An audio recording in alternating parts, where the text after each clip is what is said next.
नमस्कार, जय हिंद। भारत तक देख रहे हैं आप, मैं हूं आयुष। सीरिया और इजराइल के बीच तनाव एक नई ऊंचाई पर पहुंच चुका है। इजरायली सेना ने सीरिया के कुनेत्रा प्रांत में रणनीतिक बढ़त हासिल कर ली है। इतना ही नहीं, इसके साथ ही माउंट हर्मोन पर भी कब्जा और गोलान हाइट्स में बस्तियां बढ़ाने की योजना ने पूरी दुनिया का ध्यान खींचा है। आज हम आपको बताएंगे इजराइल के इन ताजा सैन्य अभियानों की पूरी कहानी, अंतर्राष्ट्रीय प्रतिक्रियाएं और इस पर भारत का क्या रुख है।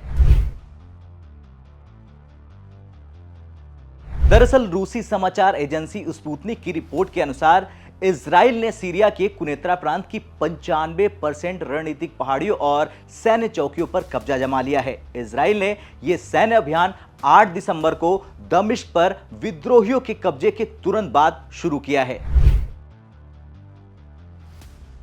इतना ही नहीं, इजरायली सेना ने अल्फा लाइन पार करते हुए बफर जोन को अपने नियंत्रण में ले लिया।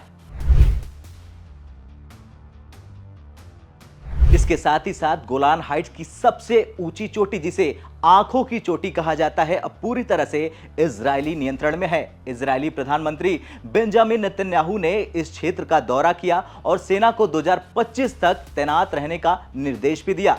इससे साफ हो गया है कि इजराइल इस क्षेत्र को किसी भी कीमत पर छोड़ने के मूड में तो नहीं है। चलिए अब जानते हैं गोलान हाइट्स को लेकर नेतन्याहू की योजना क्या है। दरअसल गोलान हाइट्स इजराइल और सीरिया के बीच विवादित क्षेत्र है, लेकिन अब इजराइल ने यहां बस्तियों को दोगुना करने का प्लान बनाया है। इसके लिए नेतन्याहू ने 4 करोड़ शेकल यानी लगभग 95 करोड़ रुपए का बजट मंजूर किया है। इस योजना के 2 उद्देश्य भी हैं। एक है इजरायली आबादी को बढ़ाना, दूसरा है गोलान हाइट्स को रणनीतिक रूप से मजबूत बनाना।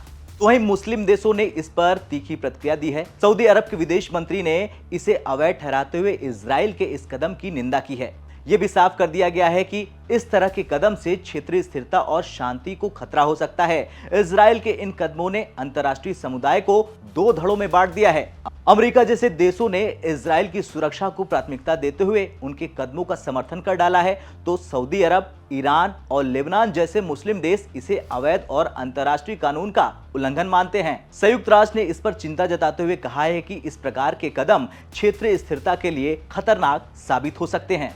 अब सवाल यह है कि इस पूरे मामले पर भारत का क्या रुख है। दरअसल भारत और इजराइल के रिश्ते हमेशा से मजबूत रहे हैं, लेकिन भारत ने हमेशा अंतर्राष्ट्रीय मंचों पर यह स्पष्ट किया है कि वो किसी भी देश की संप्रभुता का सम्मान करता है। भारत ने अब तक इस मामले पर कोई आधिकारिक बयान तो नहीं दिया है, लेकिन भारत का रुख आमतौर पर संतुलित रहता है, जहां वो अपने रणनीतिक साझेदार इजराइल का समर्थन हमेशा करता है।